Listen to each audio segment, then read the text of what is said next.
The West has directly or indirectly forced Africa to live on $2 a day. Then it turned around and told us that poverty is a choice. So today let's talk about choice. Because if poverty is a choice, then today we choose it, not because we want to stay poor, but because we want to understand the system that made $2 a day feel normal in the first place. For those that do not know me, my name is Timothy and I run a WhatsApp group for the Black Diaspora, a space where we study the moves shaping the future of Black lives everywhere. I'm also working on an upcoming book, The $1 Economy. Join the waiting list for early access to the book chapter by chapter. We also host a live Zoom meeting every last Friday of the month. All these links are in the bio.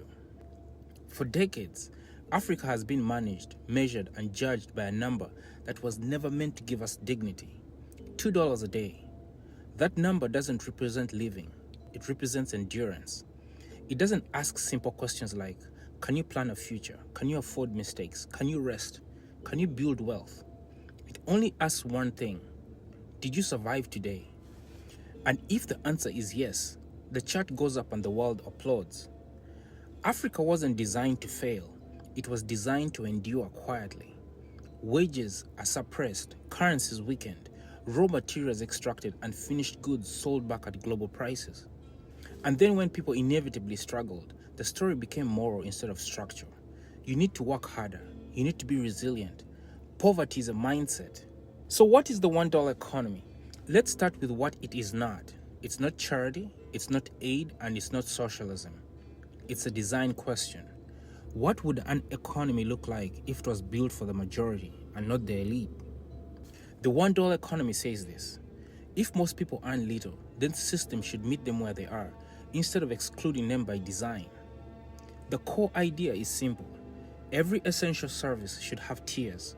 A basic tier that ordinary people can afford, a standard tier for the middle class, and a premium tier for the wealthy. Same infrastructure, different prices. This is how airlines work. This is how telecoms work in Asia, and this is how universities quietly work in the West. Africa was never allowed to apply this logic to essentials. When someone pays $1, something changes. They are no longer a beneficiary. They become a customer. They create a record. They enter a system and they gain leverage. Aid keeps people alive. Participation lets people move. This is where the diaspora comes in. Africa doesn't lack people. It doesn't lack demand or lack ideas. It lacks coordination and trust in infrastructure.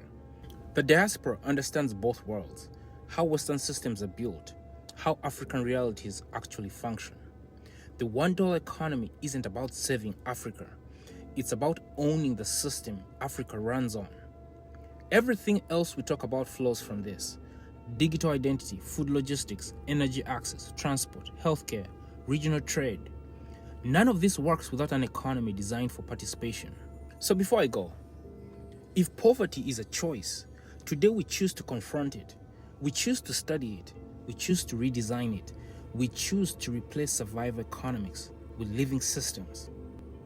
So I'll leave you with this question. If Africa stopped trying to survive and started designing systems for participation, what sector should we rebuild first? Food, energy, identity, healthcare, transport? Let us know in the comments. Let's move.